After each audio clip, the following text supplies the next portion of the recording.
Hello class and welcome to Intro to Sociology, a self-paced class from Moody Bible Distance Learning. This is your fearless leader, Professor Jeff, and we are in week 9. We have gone past the halfway point, and I wanted to just make a quick video and remind you, don't procrastinate! Please don't procrastinate.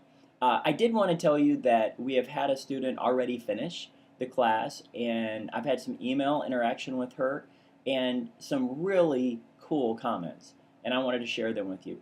One of the things that this class, and the way it's designed with the reflection papers and the papers that you have to write, is that you have to actually think through these issues yourself. And I know that maybe some of us have done that in maybe a shallow way, but not in a deeper way. And so legalization of marijuana, thinking about both sides, abortion, thinking about both sides, defining humanism and how that applies to our life and how the definitions of abnormality really affect us, and gun control and all of these things that people on TV, the political pundits, all want to yell about. But have you actually really thought about it from a biblical perspective? How do we think about these things from a biblical perspective? So that's important to me because God expects us to do that.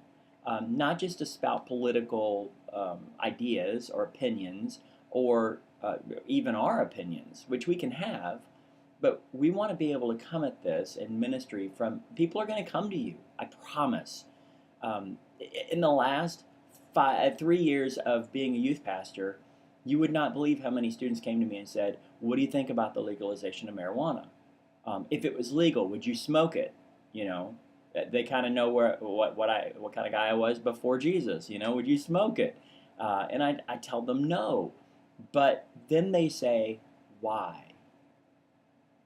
And that's our job. That's part of our journey. That's part of our ministry, is to be able to say, hey, let's go to the Word of God. The Word of God doesn't talk about marijuana. It doesn't specifically, but let's look at some principles and see what we can come up with.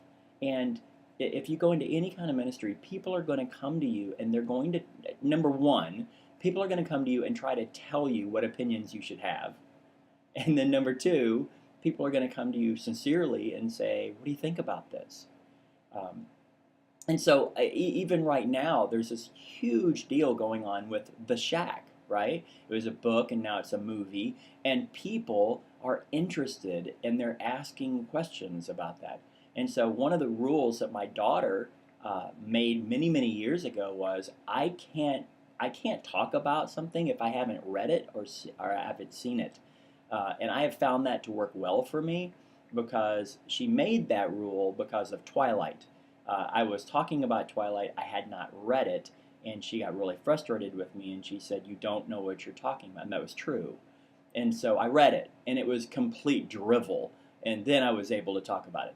But she got really mad about that. But I wanted to encourage you, let's think deeply together.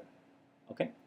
So some of you have finished. Some of you are close to finishing. Some of you haven't started. It is week 9. Let's get rolling. Okay, if you have any questions, if you have any comments, if you have a prayer request or anything, please let me know. And if I ask you a question while I'm grading, I don't just ever put a grade. I always give you feedback, and then sometimes I ask questions. Please respond. That's part of the interaction of the class. Okay, so onward, upwards.